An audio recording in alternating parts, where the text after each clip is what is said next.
Setelah jadi Panwas Kecamatan, saya jadi PNS. Oh, alhamdulillah. Pengangguran sebuyeh. Oh, ya alhamdulillah ya. Dan setelah jadi Panwas ini kembali ke kegiatan semula. Apa itu, Mas? Tukang ngelas, Mas. Oh, Iya. alhamdulillah ada pekerjaan ya, Mas. Tiba-tiba si cewek cantik itu manggil nama Ferry gitu. Langsung saya jawab, "Ya Mbak, ada apa?" Weh. Nah, ternyata itu yang bikin saya kaget. "Maaf Mas, saya panggil kucing saya." Ternyata kucingnya itu Pak, umurnya belum 17 tahun. Tapi ternyata kenapa mempunyai hak pilih karena mohon maaf karena sudah menikah. Oh, seperti iya, itu iya. mungkin MBA ya bahasa kerennya ya. Seperti itu. Ya, Nggak usah dipanjangkan ya. Di MBA saja. MBA saja. dari Panwas Kecamatan itu agak kesulitan ketika menghadapi para relawan mereka yang mengaku sebagai barisan kolom kosong karena regulasinya yang belum. Mas Ferry menyebutkan penghasilan. Kalau boleh tahu spill sedikit lah. Penghasilan Panwas Kecamatan tuh per bulan kah atau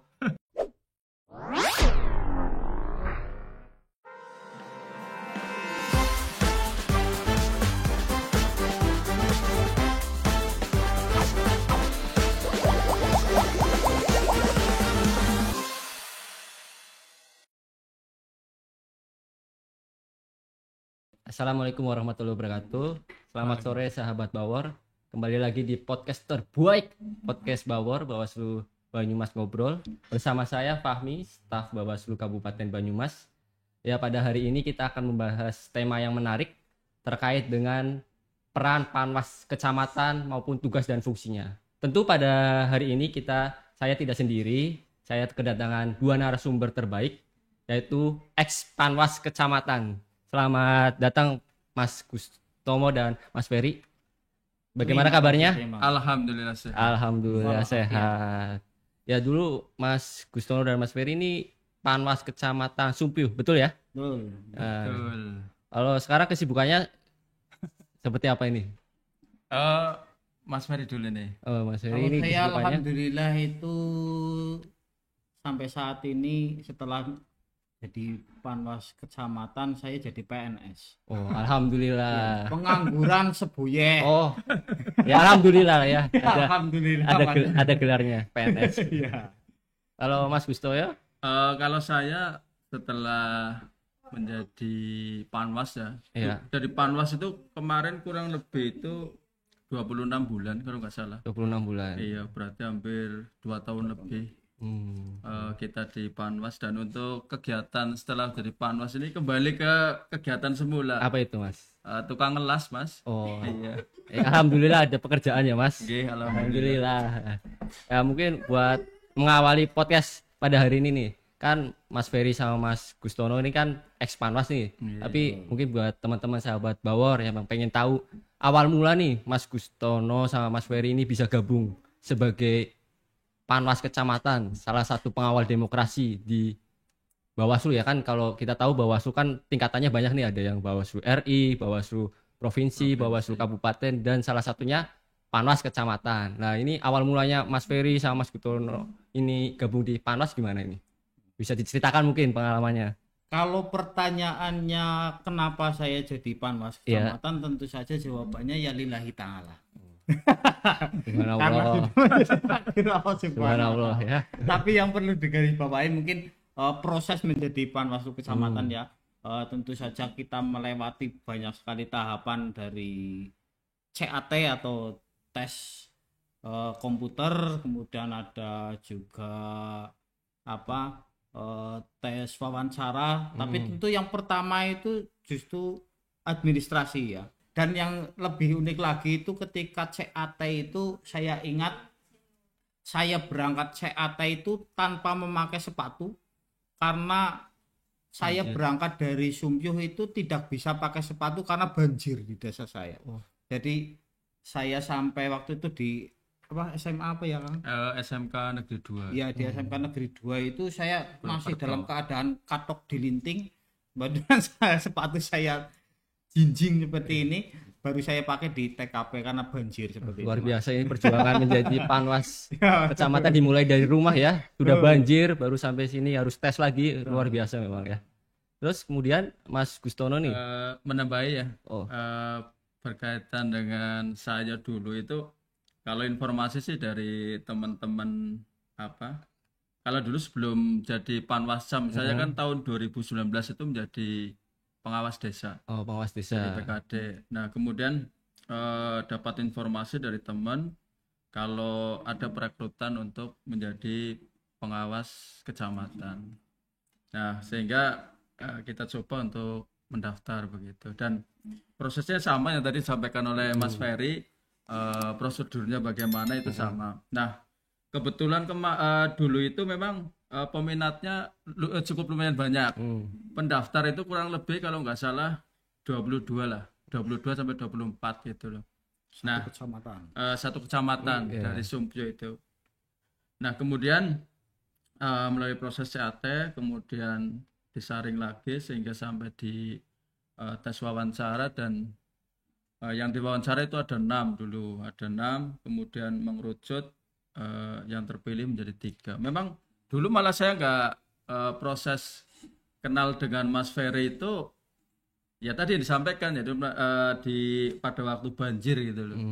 Oh ketemu di banjir. Di banjiran Oh, ketemunya ketemunya. ya. Kenal Mas Ferry itu malah di banjiran. Oh siap. Ya karena saat itu beliau menjadi relawan yang bagian mengevakuasi. Nah saya yang dievakuasi saat itu. Siap. Terus selanjutnya nih Mas, di Panwas Kecamatan di Sumpyo, Mas Ferry sama Mas Gustono ini jabatannya apa di sana? Ketua, anggota atau apa? Ya kalau saya itu alhamdulillah dipercaya sebagai ketua. Luar biasa ya. Dan beliau Kang Gustono itu sebagai anggota sekaligus Portif HPPH. Oh begitu ya. Kalau Mas Ferry sama Gustono ini ikutnya di pemilu dan pilkada atau mungkin salah satu atau dua-duanya ikut semua ini di pesta pemilu? Kan kita tahu nih pemilu sama pilkada kan serentak nih, terus jaraknya berdekatan. Nah ini Mas Ferry sama Mas Gustono ini pemilu saja atau kedua-duanya nih ikut jadi panwas kecamatan di Sumpyo? Kalau kita kebetulan berangkat dari pilkada, untuk di Kecamatan Sumpyo kan itu ada 3 ya, pimpinan panwas ada 3, ada ketua, ada anggota. Nah kebetulan dari 3-3-nya itu Mas Ferry, kemudian saya, kemudian satu lagi Mas Fikri itu lolos semua, dan di pilkada di pemilu ya ikut, di pilkada dan ikut. Berarti ini emang pengawal demokrasi 2024 ya, luar biasa ini ya. Satu paket. Satu paket ya utuh ya. Kalau di preman pensiun itu sama seperti Kang Murad sama Mas Pipit. Satu paket ya, satu paket. Ya, mungkin bisa diceritakan juga nih Mas buat teman-teman sahabat Bawor yang nanti nonton podcast kita pada hari ini, apa sih sebenarnya tugas dan fungsi dari Panwas Kecamatan? Mungkin dari pengalaman dari Mas Ferry atau Mas Gustono terkait tugas dan fungsi gitu, seperti apa Mas terkait Panwas Kecamatan? Oh Kang. Ini secara umum ya boleh secara umum. Jadi sebenarnya kan pengawas itu memang ada tugas, kemudian ada kewenangan, kemudian ada kewajiban ya, dan itu semua tertuang dalam regulasi ataupun Perbawaslu. Nah, secara umum tugas pengawas itu ya mengawasi jalannya pemilu maupun pilkada, baik yaitu dalam berbagai macam tahapan, seperti tahapan pemutakhiran daftar pemilih, kemudian tahapan tahapan kampanye, kemudian tahapan pemilihan sampai dengan tahapan perhitungan. Itu semuanya prosesnya kita kawal atau diawasi. Itu seperti itu Mas. Dari Mas Ferry mungkin ada tambahan atau mungkin? Ya secara garis besar itu seperti yang tadi disampaikan, bahwa setiap tahapan mulai dari pemutakhiran data pemilih sampai nanti final dari penghitungan itu kita Panwaslu Kecamatan di skup Kecamatan Sumpyo, kita yang bertugas untuk mengawal apakah memang benar-benar semua berjalan sesuai dengan aturan yang ada, ataukah ada penyelewengan yang tentu saja wajib kita awasi, wajib kita laporkan seperti itu. Oh siap, berarti emang tugasnya lumayan banyak lah ya sebagai panwas kecamatan. Nah untuk tugas dan sebagai panwas kan kita tahu nih pemilu sama pilkada berdekatan. Mungkin bisa dikatakan pilkada tidak ada setahun lah ya Iya. tahapannya. Nah, ada nggak tantangan tersendiri sebagai panwas kecamatan? Khususnya mungkin di wilayah kerja ya Mas Ferry sama Mas Gustono nih di Kecamatan Sumpyuh. Ada nggak tantangannya tersendiri? Kalau tantangan mungkin di geografi ya, karena wilayah Sumpyuh itu terbagi menjadi dua wilayah. Jadi di sebelah selatan Jalan Raya itu terkenal dengan daerah legokan atau dataran rendah, Oh gitu yang ya. tentu saja sangat rawan dengan bencana banjir. Kemudian yang utara jalan justru sebaliknya, itu adalah daerah-daerah pegunungan yang sangat sulit akses ke sana dan tentu saja rawan bencana longsor juga seperti itu.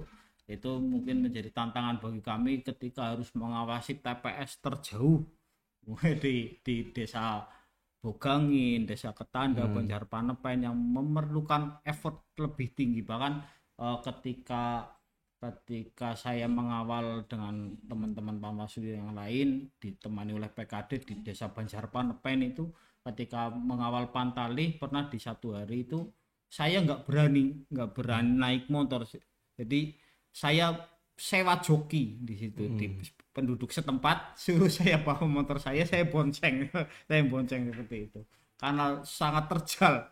Ya, siap. Nah, dari Mas Gustono nih ada nggak tantangannya Mas terkait? Kalau berkaitan dengan tantangan untuk di pilkada maupun di pemilu kemarin, memang kami ya dengan tadi yang disampaikan berkaitan dengan letak geografis ya, memang di Sumpyuh itu kan ada 11 desa, kemudian ada 3 kelurahan, dan juga tadi letak geografis ya. Kalau utara jalan itu pegunungan, selatan jalan itu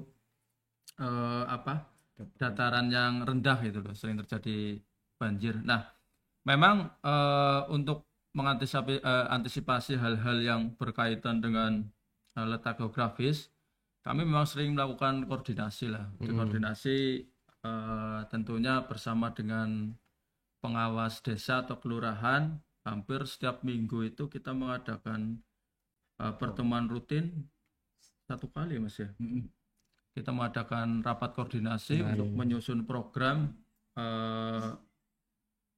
yang akan dilaksanakan dan juga laporan kegiatan yang telah dilaksanakan, itu untuk antisipasi berkaitan dengan pengawasan di Sumpyuh begitu. Berarti kalau di Kecamatan Sumpyuh berarti ada berapa kelurahan, berapa desa itu?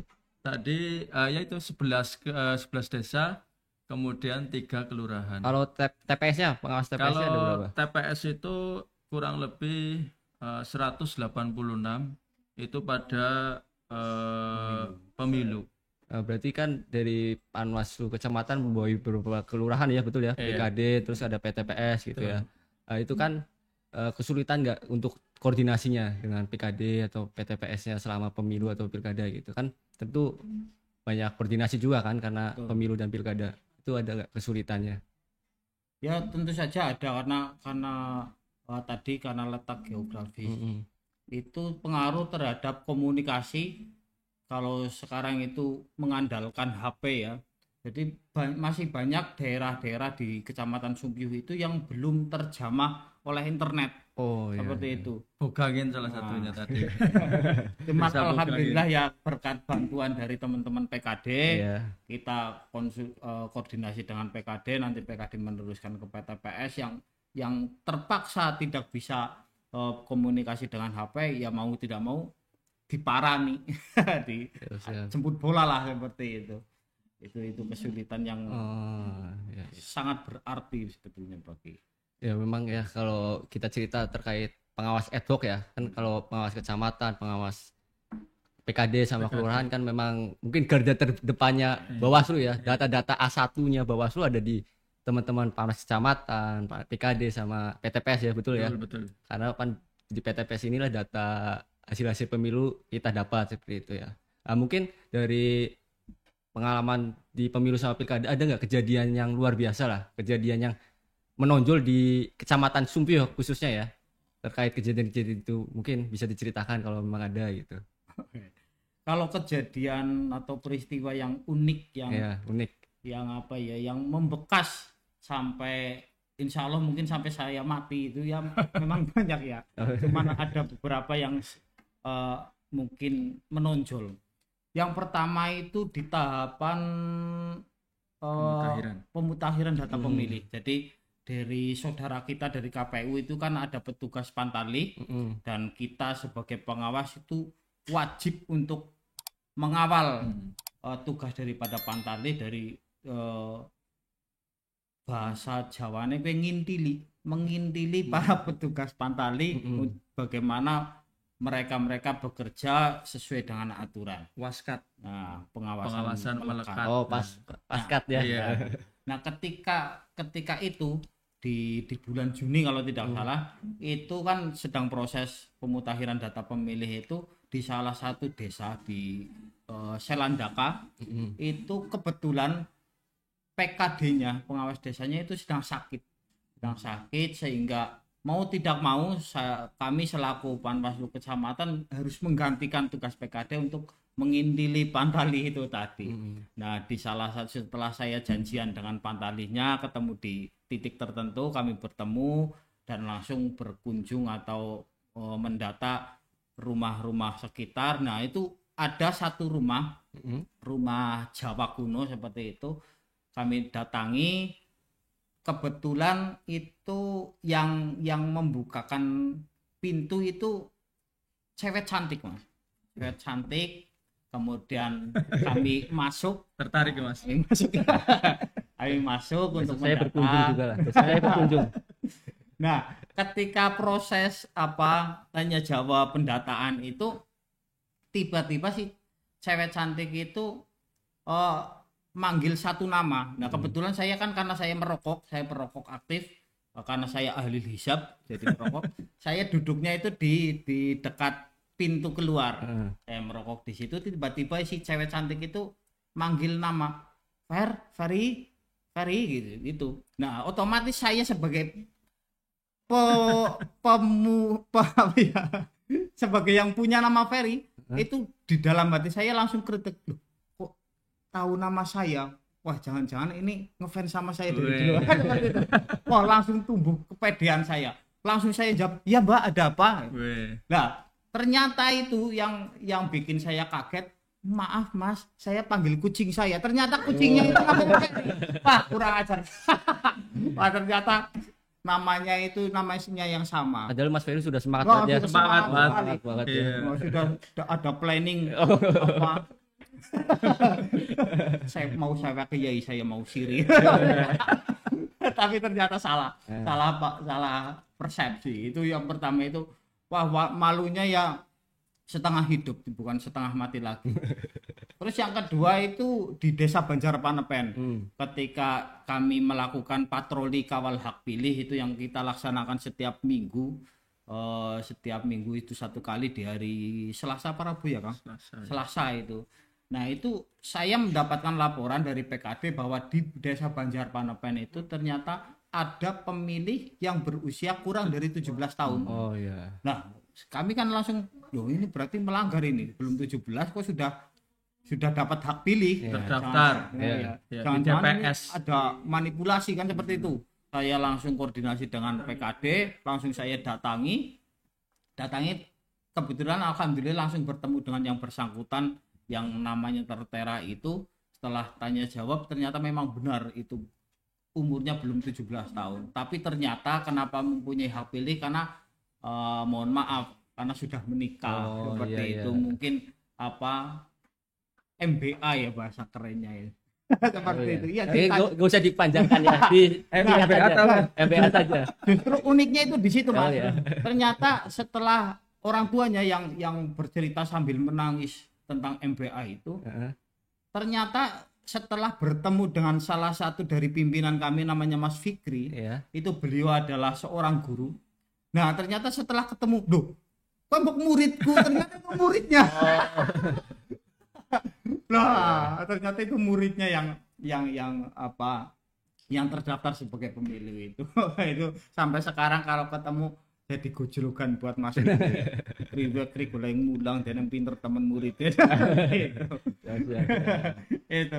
Kemudian yang terakhir itu juga ada pengalaman yang menurut saya sangat berharga itu di Hamin 3 pencoblosan kemarin pilkada. Iya. Jadi 1 minggu sebelum pilkada dilaksanakan itu di Desa Nusadadi, desa saya sendiri di Kecamatan Sumbyo itu KPU melaksanakan simulasi pencoblosan ketika terjadi bencana.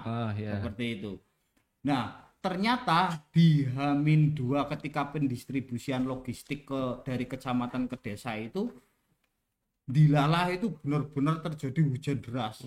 Hujan deras campur petir, campur barat apa ya namanya ya? Angin lah. Angin. Jadi apa yang ilmu yang kita dapatkan di simulasi itu tentang bagaimana mengamankan kotak suara, bagaimana mengamankan surat suara, bagaimana pendistribusian ketika terjadi hujan lebat atau terjadi bencana, itu benar-benar kita praktekkan di Kecamatan Sumbyo di Hamin 2 ketika pendistribusian itu. Jadi kami keliling, kami dari Panwatu kotak suara ya pendistribusian wajib mengawal distribusi logistik itu kotak suara ke desa-desa menggunakan truk. Kemudian saya alhamdulillah dapat ikut tumpangan yang truk. Kalau Kang Gustono ini pakai sepeda motor, jadi harus hujan-hujanan. Saya lumayan. Ada hujan deras itu situ ya. Nah, mantel Mas. Nah, yang jadi masalah itu kan ketika balai desa itu letaknya agak jauh dari parkiran mobil karena tidak bisa masuk ke depan halaman balai desa, jadi harus memakai terpal yang dibentangkan oleh petugasnya. Kemudian saya dan PPK setempat yang membawa di bawah naungan terpal itu. Jadi benar-benar pengalaman yang mengasihkan tapi ya tidak ingin diulangi. Semoga kedepannya ya tidak sampai terjadi seperti itu. Bahkan dari Hamin 1 pilkada itu saya harus negosiasi dengan KPU Kabupaten Banyumas, dengan ketuanya beliau Mbak Opi dan Mas Tony. Alhamdulillah beliau sangat merespon baik usulan dari saya, karena ada salah satu TPS di Desa Nusadadi yang sangat rentan terjadinya tampungan bahasa Indonesia ini sih ya Kang? Ya. Kena air hujan lah. Tampiasan air tampias. Seperti itu. Jadi mau tidak mau saya usulkan TPS 2, kalau tidak salah TPS 2 di Desa Nusadadi itu harus dipindah. Karena kalau tidak itu sangat membahayakan bagi surat suara, nanti bisa basah seperti itu, karena ternyata atapnya bukan lagi bocor tapi wis buka semua itunya sengnya itu sudah kabur karena kena hujan dan angin seperti itu. Alhamdulillah dari KPU merespon baik dan langsung memerintahkan kepada jajarannya untuk mau tidak mau, bisa tidak bisa harus dipindah, dan alhamdulillah bisa terlaksana. Lancar ya. Ini mungkin dari Mas Ferry ya tadi pengalaman. Mungkin dari Mas Gustono ada nggak? Menambahkan ya. Oh, boleh menambahkan. Silakan. Karena satu ini ya. Satu paket. Pengalaman saya pada proses kemarin, baik itu di pemilu maupun pilkada, memang yang sangat berkesan sekali, dan ya sebenarnya itu bukan tugas dari Panwas. Jadi Panwas itu hanya memfasilitasi warga yang kebetulan itu ditemukan belum punya KTP, tetapi sudah berumur 17 tahun. Nah, itu tersisir atau ditemukan pada saat kita melakukan patroli kawal hak pilih, kemudian pada waktu pengawasan melekat, di mana berdasarkan laporan dari PKD atau pengawas kelurahan atau desa itu banyak ditemukan, yaitu saudara kita yang kebetulan itu disabilitas, Mas.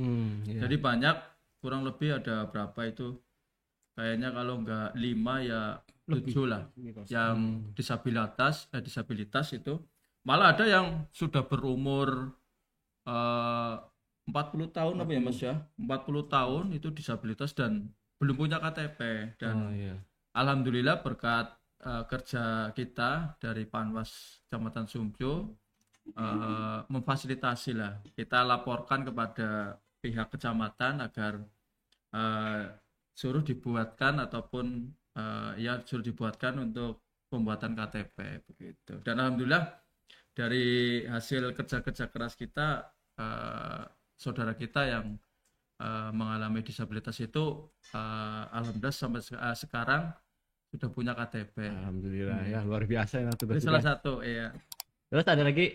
Kayaknya cukup itu. Iya. Oh ya, tadi kan sempat nih ada di Panwas Kecamatan kan ada ketua dan anggota. Boleh tahu nggak apa saja sih unsur di Panwas Kecamatan? Ada ketua, anggota, terus ada pada lagi di Panwas Kecamatan? Ya sekretariat. Sekretariat, staff gitu ya? Staff. Ya. Staffnya berapa kalau di Panwas Kecamatan, khususnya Sumpyo kemarin? Kalau untuk staffnya itu masing-masing Kordiv ada 1. Oh 1 ya? Iya. Sedikit kan, ya sebenarnya ya. Jadi masing-masing Kordiv ada 1, yaitu Kordiv ada ketua, kemudian ada HPPH, kemudian yang satu lagi P3S. Berarti ketua dan anggota total ada 3 ya? Iya ada 3 itu yang staffnya. Terus kalau pas kemarin di pemilu sama pilkada nih, khususnya di Panwas Cam Sumpyo ya, itu ada nggak laporan-laporan atau temuan dari Panwas atau mungkin masyarakat ya terkait pelanggaran-pelanggaran pada saat pemilu atau pilkada? Ada atau tidak Mas Ferry atau Mas Gustono? Ya tentu saja ada, dan pastinya sudah kami laporkan kepada Bawaslu, bahkan sudah dirilis di berita yang sempat ya banyak lah kalau laporan-laporan yang istilahnya ringan, tapi ada yang juga yang agak berat juga ada, yang sempat menguras tenaga. Itu pernah ya kejadian yang perusakan APK ya, kampanye itu saya melaksanakan penanganannya itu kalau tidak salah sampai jam 1 malam mulai dari maghrib. Jadi kejadian itu sebetulnya sebelum maghrib, cuman karena terbentur waktu maghrib saya semayani apa ya? Ya saya janjikan sehabis maghrib saya meluncur ke TKP seperti itu. Kemudian saya laksanakan penelusuran, kami melaksanakan penelusuran bareng-bareng dengan rekan-rekan Panwas yang lain dibantu PKD. Akhirnya ketemu siapa yang merusak, kemudian kami fasilitasi. Dan alhamdulillah terselesaikan secara kekeluargaan seperti itu. Sampai itu tadi sekitar jam 1 malam karena penelusurannya perlu waktu yang lama juga, lumayan lama. Setiap misalkan ada laporan, kemudian ataupun ada temuan, kita pasti ya selalu berkomunikasi dengan jajaran pimpinan di Bawaslu Kabupaten Banyumas. Ya, karena semuanya kan diatur oleh regulasi agar penanganan permasalahan ini betul-betul diselesaikan secara yang menjadi arahan dari Bawaslu Kabupaten Banyumas. Berarti memang selalu koordinasi ya dengan Bawaslu Kabupaten Banyumas. Kalau untuk ini Panwas Cam ini periodenya kalau pemilu itu dari bulan apa ya Mas? Kemarin Mas Ferry sama Mas November 2000 ya. November 2022 ya. 2022 November 2022. Kemudian pilkada di April ya atau Februari Maret. April ya pilkada. Libur 1 bulan waktu itu. Iya. Oh karena sempat ada jeda ya 1 bulan baru masuk ke tahapan pilkada ya. Kalau dari Mas Ferry sama Mas Gustono nih perbedaan yang mungkin secara signifikan nih terkait pengawasan di pemilu sama pilkada menurut Mas Gustono ada nggak perbedaannya secara signifikan gitu? Kalau secara signifikan mungkin di pesertanya ya, karena kalau di pemilu itu pesertanya banyak sekali, karena dari presiden, DPD, DPR provinsi, pusat, kabupaten, juga partai-partai seperti itu, sehingga lebih menguras tenaga terutama ketika kampanye itu. Tapi ketika pilkada itu kan ya seperti kita ketahui kalau di gubernur kita hanya punya 2 calon, di bupati hanya punya 1 calon seperti itu. Jadi pengawasannya mungkin lebih apa ya? Lebih rileks apa ya? Lebih rileks ya kalau pilkada ya karena calonnya kan cuma 1 ya. Oh iya. Jadi intensitas pengawasan terhadap kampanyenya lebih sedikit di pilkada. Tapi ya pada saat hari H lah ya, itu aman khususnya di Kecamatan Sumpio. Alhamdulillah semua berjalan aman, tapi perlu jadi catatan kita bersama bahwa walaupun tadi intensitas tentang pengawasan kampanye di pemilu dan pilkada agak sedikit berbeda, tapi tetap saja yang namanya Panwaslu di tingkatan manapun dari RI sampai ke TPS yaitu kerjanya adalah 25 jam. Bukan hanya 24 jam. Tapi artinya kita nonstop. Bahkan ya lebih kalau pengawasan kampanye malah lebih sering malam, Mas. Oh iya. Kegiatannya seringnya malam. Oh, seringnya malam kalau daerah situ ya. Sudah malam-malam di daerah pegunungan. Hujan kan sakit sekali. Kalau kelurahan desa paling jauh dari Sumpio berapa jam kalau dari Sumpionya? Desa tertinggi lah ya. Iya, desa. Oh, tertinggi ya sebutannya ya. Tertinggi terus kemudian kalau ada kampanye di daerah tersebut kita butuh, kalau motornya seharusnya memang trail, Mas. Oh, motornya trail. Iya, kalau bisa trail. Contoh saya di Desa Banjar Penepen ya. Kalau motor biasa ya, pakai motor matic gitu. Itu siap-siap saja pulang dari pengawasan tersebut nanti ada permasalahan di motor. Iya, misalkan kopling otomatisnya rusak kayak gitu. Kan harus perbaikan ya. Itu kalau di Banjar Penepen. Yang paling jauh. Mungkin ini nih dari teman-teman Mas Ferry atau Mas Gustono, ada nggak sih mungkin evaluasi terkait pelaksanaan pemilu atau pilkada kemarin dari sisi Panwas Kecamatan nih? Karena kalau dilihat Panwas Kecamatan kan ad hoc nih ya. Tapi kerjanya juga luar biasa padat lah, apalagi di tahapan-tahapan kampanye ya. Kampanye kalau ada laporan-laporan itu mesti luar biasa padatnya ya. Nah itu mungkin ada evaluasi yang mungkin catatan dari teman-teman Panwas Cam. Kalau dari saya mungkin sebetulnya itu ya sudah tercatat semua ya di laporan akhir pengawas pemilihan yang kami susun. Terutama itu yang perlu saya sampaikan di sini itu terkait tentang regulasi kolom kosong ya, Mas ya.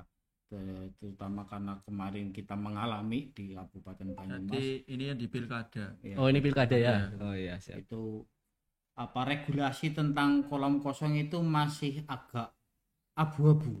Belum yang 100% tegas seperti itu.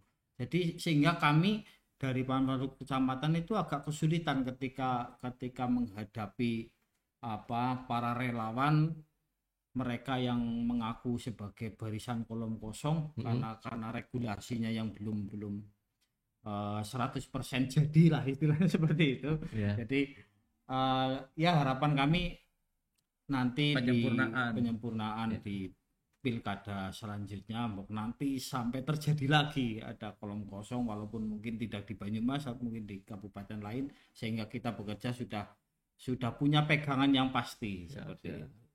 Kemudian kalau harapan ya kan seperti kita ketahui, ini sudah pernah saya sampaikan kalau tidak salah itu ketika masa akhir jabatan di pemilu ya. Jadi ketika kita peralihan dari pemilu ke pilkada itu pernah saya sampaikan juga di forum resmi Bawaslu terkait dengan ad hoc ya tadi, badan ad hoc Panwaslu Kecamatan ya. Kalau masalah harapan kan alhamdulillah bisa tercapai. Tidak ya harapan tinggi juga boleh ya.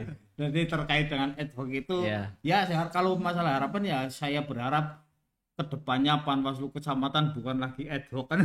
Oh, jadi badan khusus tetap ya. Nah. Ad hoc. Kan lumayan 5 tahun Mas orang nganggur. Ya, siap. Itu dari Dari saya. Mas Gustono. Eh, evaluasi kepada pelaksanaan kemarin itu, Iya. kalau kebetulan saya itu kan di HPPH lah ya, Oh di ya, pencegahan, pencegahan itu ya. di pencegahan.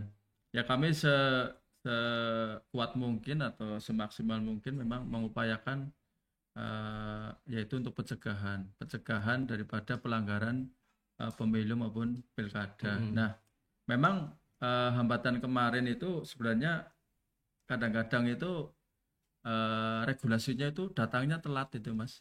Permasalahan iya, sudah iya. timbul ya, Hmm. permasalahan sudah ada, regulasi datang malah belum datang itu loh, seperti iya. Perbawaslu gitu kan. Kadang-kadang ya itu, sehingga kan kami ketika regulasi itu datang kami juga perlu belajar lagi atau membaca lagi tentang aturan yang terbaru kayak gitu loh. Tapi permasalahan sudah ada.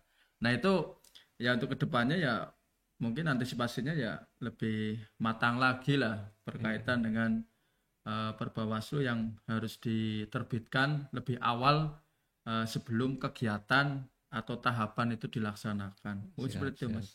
Oh ya, tadi saya belum tanya juga ini. Kan tadi sudah cerita panjang lebar nih terkait tantangannya, kendalanya. Nah, sebenarnya motivasi dari Mas Ferry nih sama Mas Gustono masuk sebagai Panwas itu kan. Nah, itu apa sih motivasinya sebagai mungkin teman-teman atau sahabat Bawor nanti lihat oh, saya pengen daftar Panwas gitu loh. Tapi mungkin terkhusus dari Mas Ferry sama Mas Gustono motivasinya seperti apa? Kalau saya secara pribadi, motivasi saya ketika mendaftar sebagai Panwaslu kecamatan tentu saja sudah menjadi tugas dan kewajiban kita sebagai warga negara Indonesia yang baik untuk bagaimana menciptakan demokrasi yang sehat, demokrasi yang sesuai dengan aturan. Maka bagaimana kita bisa ikut berperan di demokrasi yang sehat dan bermartabat, maka salah satu jalannya adalah dengan kita menjadi bagian dari keluarga besar Bawaslu. Seperti itu kalau motivasi saya yang utama. Kalau masih masalah motivasi yang kedua ya tentu saja ya pendapatan. Oh, pendapatan ya. Kalau Mas Gustono? Motivasi saya ya memang saya itu dulu di PKD ya, pengawas wilayah desa, kemudian saya melihat saya pengen lebih menantang lagi gitu ya kan. Ada tantangan lagi, makanya saya pengen daftar di Panwas kecamatan. Panwas kecamatan gitu. Nah, tentunya itu tantangan dan memang dari hati nurani ya kepengen berpartisipasi lah di event 5 tahunan ini untuk menjadi pengawas pemilu. Seperti apa sih jadi pengawas pemilu seperti itu? Luar biasa nama motivasi dari Mas Ferry, Mas Gustono. Nah, mungkin ini selingan lah ya. Tadi kalau Mas Ferry menyebutkan penghasilan, kalau boleh tahu spill sedikit lah. Penghasilan Panwas kecamatan tuh per bulan kah atau per periode atau per apa deh kalau boleh tahu? Kalau di Panwaslu kecamatan tentu saja per bulan. Per bulan berapa nih kalau boleh tahu? 2 digit. Oh, 2 digit ya. 2 digit maksudnya gue ngarepe loro. Ya. Per bulan ya. Ya alhamdulillah kalau hitungan saya sebagai warga negara desa ya itu sudah sangat mencukupi lah ya, walaupun kembali lagi masalah cukup, masalah bersyukur itu ya kembali ke diri kita masing-masing. Tapi kalau bagi saya ya sudah lebih dari cukup seperti itu. Oke. Baik Mas, mungkin sekian ya untuk bincang-bincang terkait peran dan tugas fungsi Panwas. Mungkin pengalaman-pengalamannya tadi luar biasa sekali dari Mas Ferry sama Mas Gustono, khususnya di Kecamatan Sumpyuh terkait menjaga demokrasi di Kabupaten Banyumas. Mungkin ada closing statement dari Mas Ferry sama Mas Gustono untuk teman-teman atau sahabat Bawor atau mungkin yang mau bergabung di sebagai penjaga demokrasi maupun di pengawas kecamatan, PKD atau PTPS atau mungkin di Bawaslu itu sendiri. Itu mungkin ada closing statement. Oke, yang pertama tentu saja terima kasih ya kami dari Panwaslu Kecamatan Panwaslu Kecamatan Sumpyuh menjadi salah satu Panwas yang terpilih untuk mengisi podcast Bawor. Perdana ini Mas. Oh, perdana ini. Oh, iya. Panwas setelah ini perdana ini. Benar-benar sebuah kehormatan bagi kami. Ya. Terima kasih sudah kelingan bahasa Jawanya masih ingat dengan kami ex-Panwas sehingga diundang ke kantor Panwas Bawaslu Kabupaten Banyumas.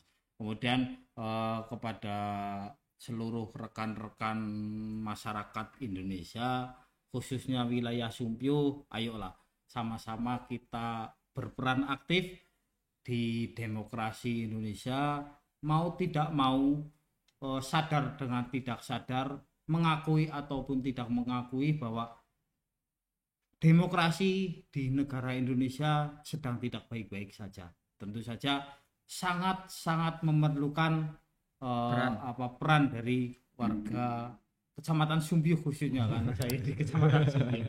Seperti itu. Monggo yang punya SDM yang lebih baik dari saya, punya IQ yang lebih tinggi dari saya, tentu saja sangat-sangat banyak. Mari kita bareng-bareng bersama-sama menjadi keluarga Bawaslu maupun dari keluarga KPU untuk sama-sama membangun demokrasi yang lebih baik. Seperti itu. Kalau dari Mas Gustono? Kalau dari saya 2 tahun setengah lah, 2 tahun lebih ya di pemilu dan pilkada. Tentunya sebuah demokrasi yang luar biasa dan tentunya sudah kita sadari bersama menghasilkan wakil-wakil kita di DPRD maupun di kabupaten maupun di provinsi dan pusat, dan juga tentunya menghasilkan presiden yang baru. Nah, dari proses demokrasi yang sudah kita jalankan, di mana masing-masing khususnya untuk Kecamatan Sumpyu ya, warga Kecamatan Sumpyu kemarin kan memposisikan diri, saya menjadi peserta pemilu misalkan, saya menjadi tim sukses, saya menjadi penyelenggara. Nah, tentunya karena ini sudah proses demokrasi sudah selesai, mari ya kita bersama-sama yang tadinya jadi tim sukses A ataupun tim suksesnya B, kita bersama-sama untuk mengisi kegiatan setelah proses demokrasi ini dengan ya persatuan dan kesatuan, kemudian dengan gotong royong. Begitu Mas. Terima kasih Mas Ferry sama Mas Gustono atas sharing-sharingnya, bincang-bincang terkait peran serta dan tugas fungsi Panwas Kecamatan. Semoga nanti kita bisa ketemu lagi di podcast edisi berikutnya, mungkin bahas terkait siapa tahu tiba-tiba Mas Gustono sama Mas Ferry bisa jadi Bawaslu Kabupaten ya. Mungkin ya. Insya Allah kan, doa kan. Amin. Amin. Baik gitu. Baik, terima kasih. Demikian sahabat Bawor podcast pada hari ini terkait dengan peran dan tugas Panwas Kecamatan. Semoga bermanfaat dan sampai bertemu kembali di podcast edisi berikutnya dengan tema-tema yang menarik. Terima kasih. Wassalamualaikum warahmatullahi wabarakatuh. Waalaikumsalam warahmatullahi wabarakatuh. Ya, terima kasih.